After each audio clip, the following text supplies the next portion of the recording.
Hello, everyone, and welcome to Fangirl, your podcast made by a fangirl for fangirls. I am Leire, your host, and this is your safe space to laugh, to cry, and to obsess together over anything and everything that we love.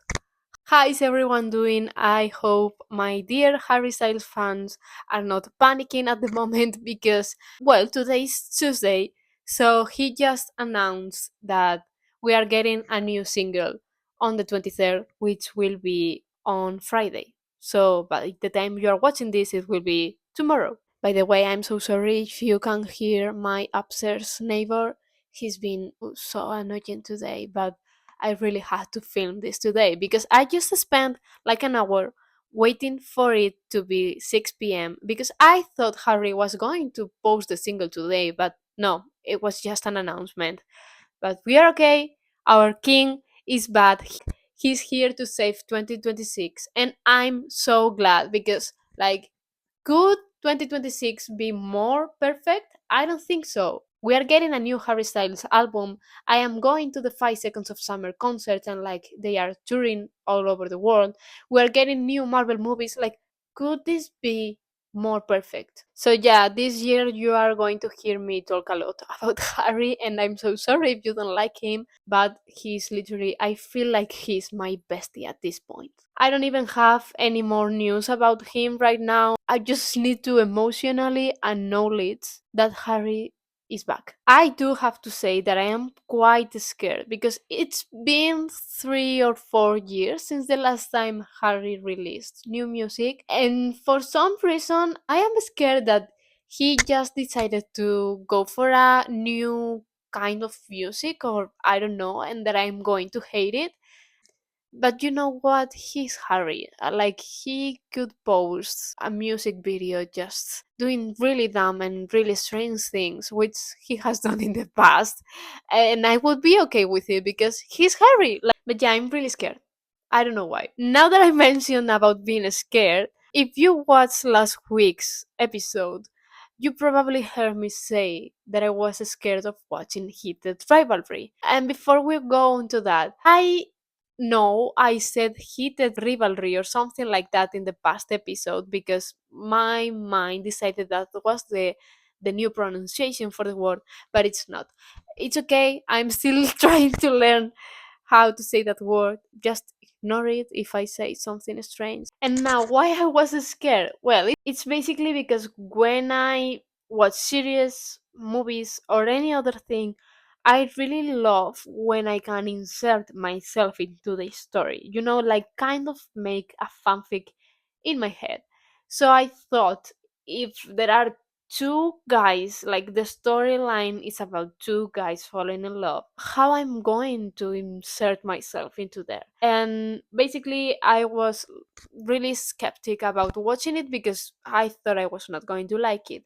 And I do have to say that I watched the first episode and I was like, yeah, I'm not liking this. They are having way too much sex and I don't need this in my series. Like, once in a while it's fine, but so much, it was just so annoying to me.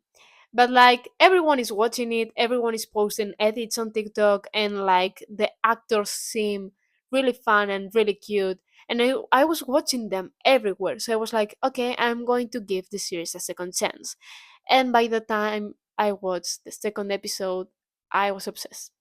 But when I mean obsessed, it's really obsessed. Like, yes, I can't insert myself into that storyline, but just watching them was enough.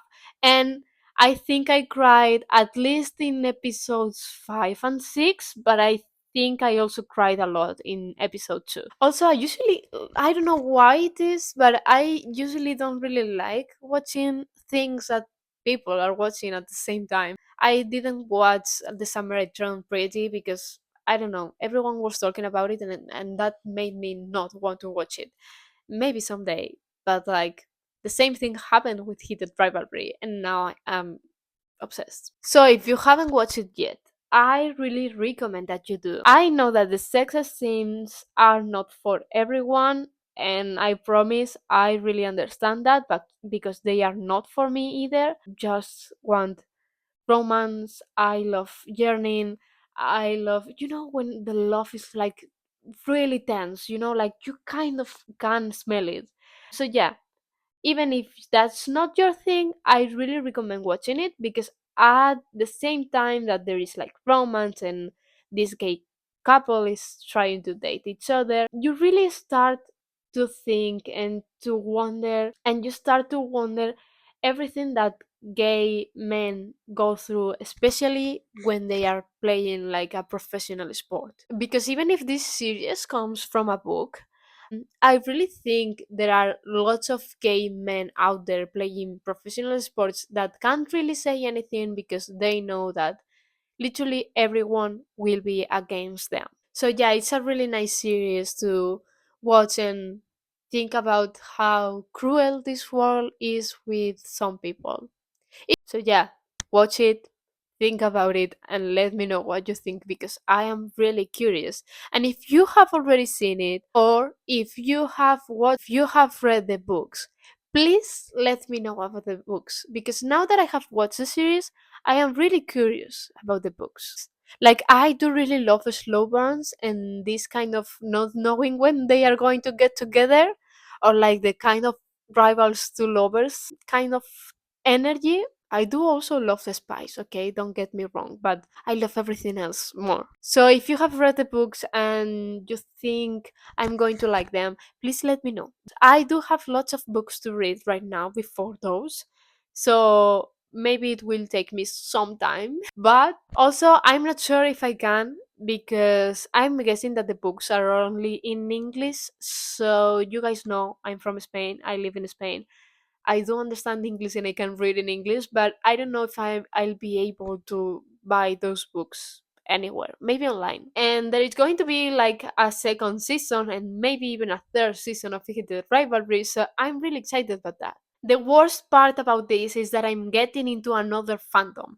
And if you're a fangirl just like me, you already know how hard it is to keep track of all the fandoms. Like, this leads me to having like 13,000 more crushes, more books to read, and too many things to do, and not a lot of time. But you know what? 2026 so far has been the year where I have realized how fun it is to be a fangirl and how fun it is to have like these hobbies. And I keep reading stuff thanks to my fandoms, or like I keep doing, I don't know, crafts and stuff and going to concerts. Like, it's really fun because I have realized that not a lot of people have many things they are passionate about. Or yeah, like there is a lot of people who don't really know what they like. So I'm really glad that I know what I like, and what I like makes me happy and makes me do things. Having another fandom is going to be difficult and worth it at the same time. Also, by the way, thank you so much, because the last podcast episode that I also posted on YouTube had such a nice welcoming, and like everyone is liking it and watching it. I'm so thankful for that. If you come from there, if you are new, welcome, and if you are not, you are welcome too. Thanks to all of you, for real. I'm so thankful for the small community we have. I really love making these podcast episodes and like talking with you on DMs. Like just yesterday, I was talking with someone what the next fruit that Harry Styles is going to mention in his songs is. I really think he should mention tomatoes. Tomatoes. I don't know what's the word. I always get confused with that one. But yeah, thank you so much for being here. I invite you to follow or subscribe to the podcast if you haven't already. You can join our Discord server to fangirl with me and the rest of the people that are in there, or follow me on social media for updates, or you can also DM me and we can fangirl together. I forgot to mention, if any of you wants to go to the Harry Styles concert, because I'm guessing he's going to make a tour, and if anyone is interested in going to any of the Spain's concerts, please talk to me, especially if you want a cheap ticket, because I would really love to go to one of these concerts. I'm not scared of going alone, but I guess that having some company will be better. That's today's episode of Born to Fangirl. Thanks for listening. I'll see you in the next episode. which I don't know what we will talk about. It's a surprise again. Bye.